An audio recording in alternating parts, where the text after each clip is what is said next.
کہ ہم مرشد کو بغور دیکھتے رہیں، ان کے طور طریقوں کا مطالعہ کرتے رہیں بغور، پھر جو کچھ وہ فرماتے ہیں اسے بغور سنیں بھی۔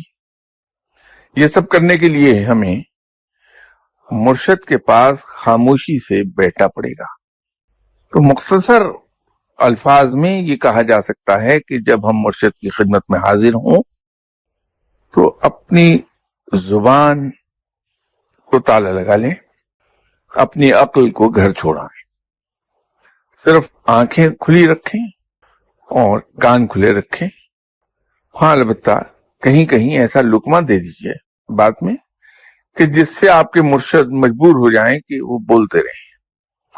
تو جتنا مرشد آپ کے ساتھ گفتگو کریں گے، جتنا بولیں گے، اتنا علم ان کے اندر جو خزانہ موجود ہے وہ اگلتے رہیں گے، اور وہ آپ کے کانوں کے ذریعے آپ کے دل اور دماغ میں اترتا جائے گا، اور یوں آپ علم حاصل کرتے چلے جائیں گے۔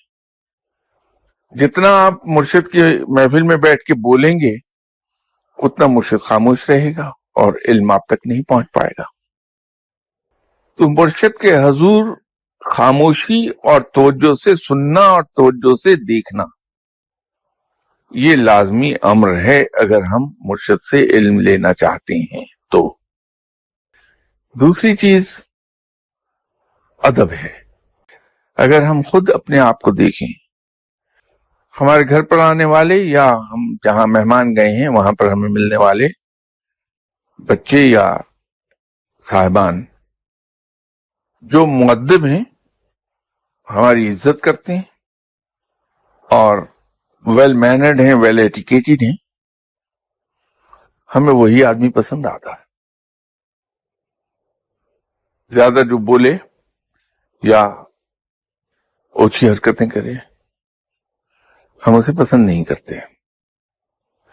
مرشد بھی انسان ہے، تو جب آپ مرشد کی خدمت میں حاضر ہوں تو وہاں ادب اور آداب دونوں چیزوں کا خیال رکھیے۔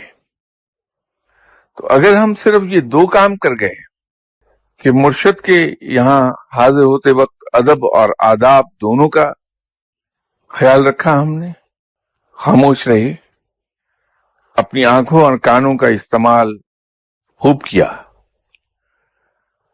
اتنا ہی ہم پھل پالیں گے۔